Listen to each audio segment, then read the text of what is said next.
जो मोदी के भक्त हैं, जो दिन रात मोदी मोदी करते हैं, मैं उनसे मुखातिब हूं, आपसे नहीं हूं। मैं उनको कह रहा हूं, शायद उनके कान में अगर मेरी बात पहुंच जाए तो उनके दिमाग के झाले साफ हो जाएंगे। और फिर खाना महंगा, तेल महंगा और आमदनी कुछ नहीं है। पेट्रोल डीजल की कीमतें आसमानों को छू रही हैं। आप बताइए, इतने महंगाई के दौर में गरीब आदमी 2 वक्त का खाना अपने बच्चों को, अपने माँ बाप को खिलाने के लिए परेशान है। मगर मोदी जी क्या करें, मैं गंगा एक्सप्रेस से बना दूंगा, इतने 1000 करोड़ लगा दूंगा। अरे इन्फ्लेशन को कम कैसा करेंगे मोदी जी? कीमतें कैसा कम होगी वो बताइए ना। आपने बनियन पर जीएसटी, साबुन पर जीएसटी, आपने सब लगा दिया। क्या बचा बताइए? अब खाली सांस लेने पे जीएसटी लगना बाकी है। भारत के प्रधानमंत्री के पास इसका जवाब नहीं है। और फिर आजादी के बाद इतना फर्क आया है आमदनी के, इनकम इनइक्वालिटी में। अच्छे दिन की बात करने वाले कहां गए? बुरे दिन ही आ गए पूरे। नरेंद्र मोदी के पास इसका कोई जवाब नहीं है मेरे अजीज दोस्तों और बुजुर्गों। और फिर ये हाँ फेंकू है, मालूम मुझे, बोलने की जरूरत नहीं है। अब आप एक नया कानून ला रहे वजीर आजम कि बच्चियों की शादी 18 साल में 21 साल में होगी। बच्चियों की शादी 18 साल में 21 साल में होगी। अब आप बताइए, 18 साल के कितने लोग हैं यहां पर? हाथ उठाओ।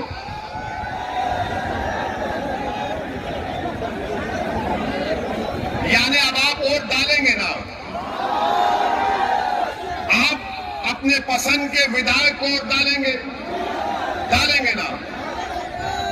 और कानून आपको इजाजत देता है, बिजनेस आप शुरू कर सकते, आप कॉन्ट्रैक्ट भी साइन कर सकते। अब कानून यह भी कहता है कि अगर तुम्हारा दिल चाहा तो तुम किसी एक लड़की के साथ जिंदगी भी गुजार सकते। गुनाह नहीं है कानून में, गुनाह नहीं है। और कानून यह भी कहता है कि अगर तुम उससे ताल्लुकात पैदा करना चाहते हो, जिसका अंग्रेजी का वर्ड कह रहा हूं सेक्सुअल रिलेशनशिप, वो भी कर सकते। ये सब कर सकते, मगर मोदी जी बोले शादी नहीं कर सकते।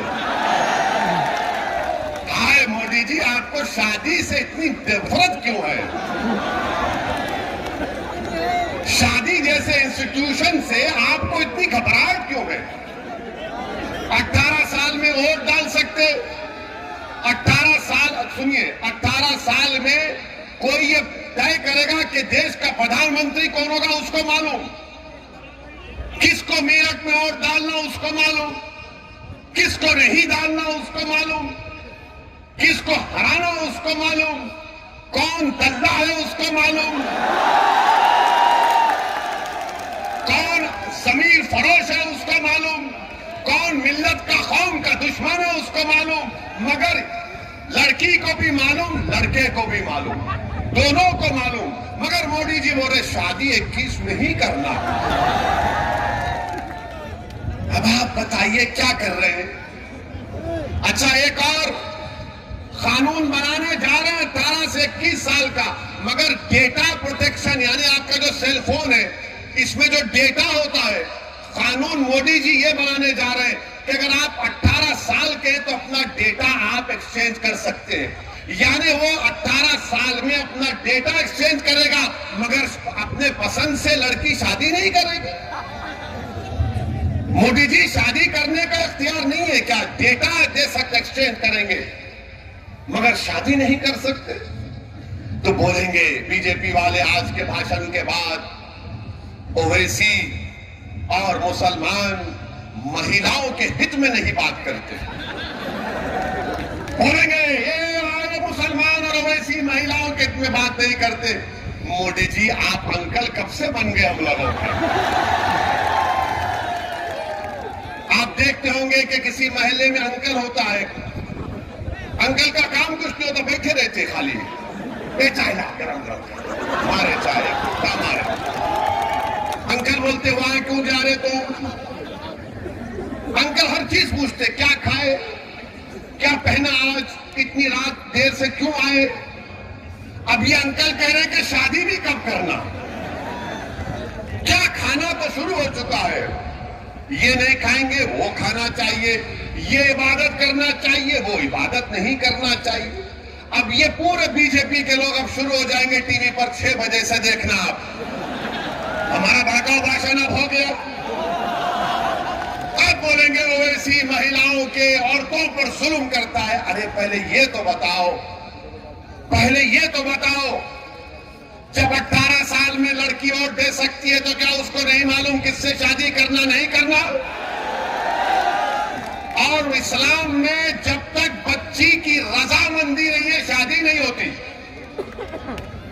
जब तक बच्ची राजी नहीं होती रजामंदी नहीं होती। मगर ये सिर्फ मुसलमानों का नहीं, पूरे देश के नौजवानों का मसला। हर मेरा मानना यह कि 18 साल का नौजवान, चाहे वो लड़की हो या लड़का हो, मैं रोज इनसे सीखता हूं कई चीजें।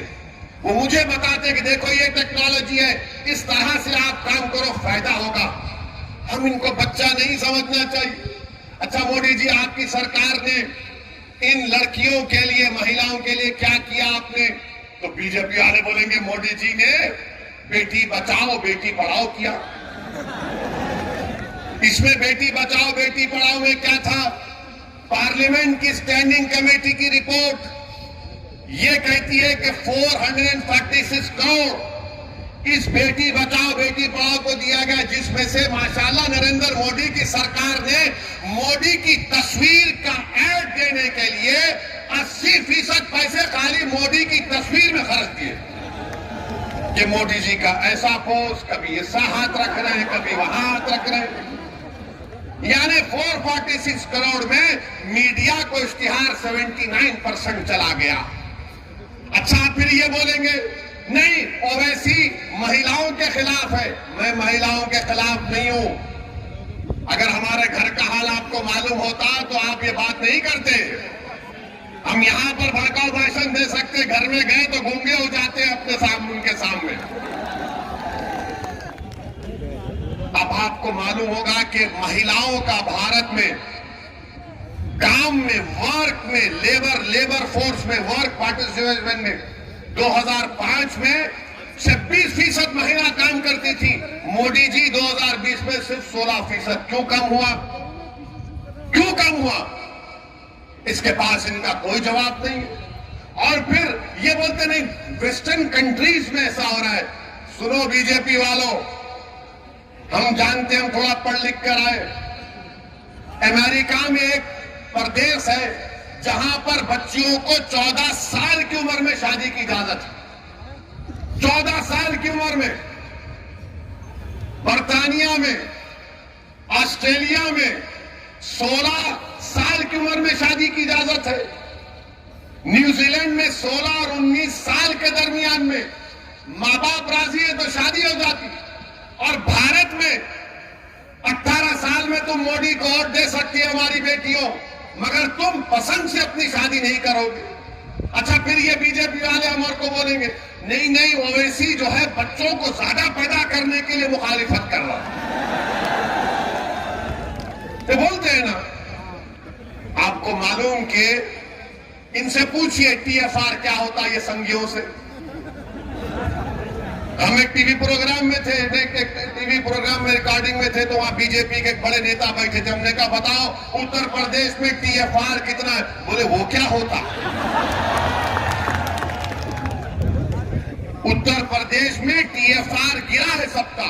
यानी अगर आज 100 लोग पैदा हुए तो क्या उतने लोग मर रहे हैं? तो जितने पैदा हो रहे उत्तर प्रदेश में उससे ज्यादा लोग मर रहे हैं। उसको टीएफआर समझाने के लिए मोटा मोटा टीएफआर गिरा है, इनको पता ही नहीं है। भारत में टीएफआर गिरा है और ये बार बार ये बीजेपी आरएसएस वाले बोलते बच्चे बहुत पैदा हो रहे तो बच्चों का कानून बढ़ा दो, बच्चों का कानून देखेंगे। बनाओ, सुप्रीम कोर्ट में जाकर मोदी ने कहा सुप्रीम कोर्ट को कि माय लॉर्ड, भारत में 2 बच्चों के कानून की जरूरत नहीं है। क्यों नहीं है? क्योंकि हमारी आबादी में TFR आ चुका है। पूरी विश्व में, पूरी दुनिया में अगर कोई नौजवान मुल्क है तो भारत है। 60% से कम और आबादी हमारे 40 साल से नीचे की है। भारत के वजीर आजम ने, भारत की सबसे बड़ा ताकत ये डेमोग्राफिक डिविडेंड है। क्या किया इन्होंने? कुछ नहीं किया। सुप्रीम कोर्ट को बोल दिया नहीं बना सकते कानून। अब बोलेंगे नहीं नहीं, बच्चियों को टाइम मिलना चाहिए बच्चे पैदा करने में। अरे तुम कौन होते डिसाइड करने वाले? वो बैठ के डिसाइड करेंगे कब पैदा करना नहीं करना। तो बोलेंगे नहीं, पढ़े कैसा होगी? अरे तुमने कौन सा कॉलेज खोला बताओ यूपी में? महिलाओं के लिए कौन सा कॉलेज खोला? क्या किया तुमने भारत में बताओ? कुछ नहीं किया। सिर्फ कानून बनाने जा रहे हैं। देश के प्रधानमंत्री कानून बनाने जा रहे हैं। मेरे अजीज दोस्तों और बुजुर्गों, फिर आप ये भी जानते हैं कि मजलिस के खिलाफ तो बहुत सी बातें। इनका उत्तर प्रदेश का डिप्टी CM जनाब मौर्य साहब, केशव प्रसाद मौर्य है ना, हाँ, और उन्होंने कहा कि सर पे टोपी पहनने वाले, लुंगी पहनने वाले ये किसी को डराते थे। मौर्य जी, आपका समाज मौर्य है, आप हमारे बारे में सोचना छोड़ दो। आप, हम सर पे टोपी रखेंगे, चाहे आप कुछ भी कर लो, हम दाढ़ी छोड़ेंगे, मगर आप अपनी बात करो। बाबा ने आपको स्टूल पे बिठा दिया, बाबा ने इनको स्टूल पे बिठा दिया। बताओ, आप अपने मौर्य समाज के जिम्मेदार लीडर हैं, एक ठाकुर ने आपको स्टूल पर बिठा दिया और हमको बोल रहे हैं टोपी लूंगी। पहले अपने बारे में सोच लो आप। अच्छा, फिर उत्तर प्रदेश के बारे में बाबा बहुत बोलते ही होगी। आपको मालूम होना चाहिए कि नीति आयोग, मोदी की नीति आयोग की रिपोर्ट कहती है कि मेरठ में 21% लोग गरीब हैं, जिसमें गरीब में खाने को खाना नहीं है, स्कूल के लिए फीस नहीं है। ये नीति आयोग की रिपोर्ट है। अब कौन सा काम उत्तर प्रदेश में हो रहा है? अच्छा, फिर नरेंद्र मोदी बोलते सबका साथ, सबका विकास, सबका विश्वास। बनारस गए तो अपने भाषण में नरेंद्र मोदी ने औरंगजेब और शिवाजी का नाम ले लिया। आपने सुना ना कि क्या कहा? शिवाजी का नाम लिया। मोदी जी, क्या आप जानते शिवाजी की तारीख को? पूछो इन संघ परिवार के लोगों से, क्या तुम जानते शिवाजी की तारीख को? ये बोलेंगे शिवाजी मुसलमानों का खिलाफ था। नहीं था शिवाजी दीवाने, शिवाजी मुसलमानों का खिलाफ नहीं था। शिवाजी, पूछो इन बीजेपी वालों से कि शिवाजी की नेवी का चीफ कौन था, उसके बहरिया का? शिवाजी के तोप का चीफ कौन था? शिवाजी के साथ आगरा के किला में कौन था? शिवाजी जब आगरा के किला से भाग रहे थे तो कौन मुसलमान जिसका बेटा मुगलों ने उसको किडनैप कर लिया, अपनी जान दे दिया, ये पूरे के पूरे मुसलमान थे शिवाजी के साथ। मगर नरेंद्र मोदी बोलेंगे शिवाजी, नरेंद्र मोदी आप शिवाजी को जाने नहीं। शिवाजी के साथ आपको मालूम है मदारी बेहतर मुसलमान, इब्राहिम खान, दौलत खान, सिद्दी हिलाल, ये पूरे। और शिवाजी को एक सूफी बुजुर्ग से बहुत मोहब्बत थी, उसका नाम याकूब बाबा। मोदी जी, शिवाजी को अगर आप इतना मानते, बताओ आपके अतराफ में कौन मुसलमान है? कौन तुम्हारे अतराफ में मुसलमान है? तुम भारत के वजीर आजम हो, आप शिवाजी का नाम ले रहे हैं तो बताओ। मगर हम भारत के वजीर आजम से पूछना चाहते हैं कि क्या ज्ञानवापी ऐसा हो रही सकती? क्या दिल्ली के जामा मस्जिद की तारीखी मस्जिद जो आज उसकी खस्ता हाल हो चुकी है, उसकी तामीर नहीं कर सकती?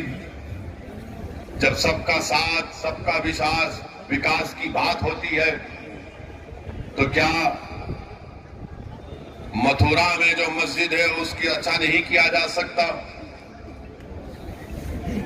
क्या अजमेर की दरगाह को खूबसूरत नहीं बनाया जा सकता? मेरे अजीज दोस्तों और बुजुर्गों, ये भारत के वजीर आजम की पॉलिसी है। सबका विश्वास, सबका विकास की बात करते हैं, सिर्फ जबानी खर्च करते हैं। अल्लाह मिटाएगा इंशाअल्लाह। तुम्हारा जुल्म हमारे हौसलों को, हमारे पैरों में डगमगाहट नहीं पैदा करेगा। तुम जितना जुल्म करोगे हमारे हौसले बढ़ते जाएंगे।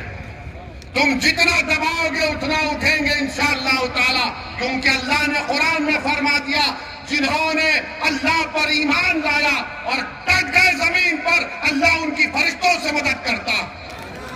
तो तुम डट जाओ जमीन पर, तुम डट जाओ जमीन पर, हिम्मत मत हारो। जैसा कि किसी शायर ने अच्छा कहा, इधर आ सितमगर हुनर आजमाए, इधर आ सितमगर हुनर आजमाए, तू तीर आजमा हम जिगर आजमाए।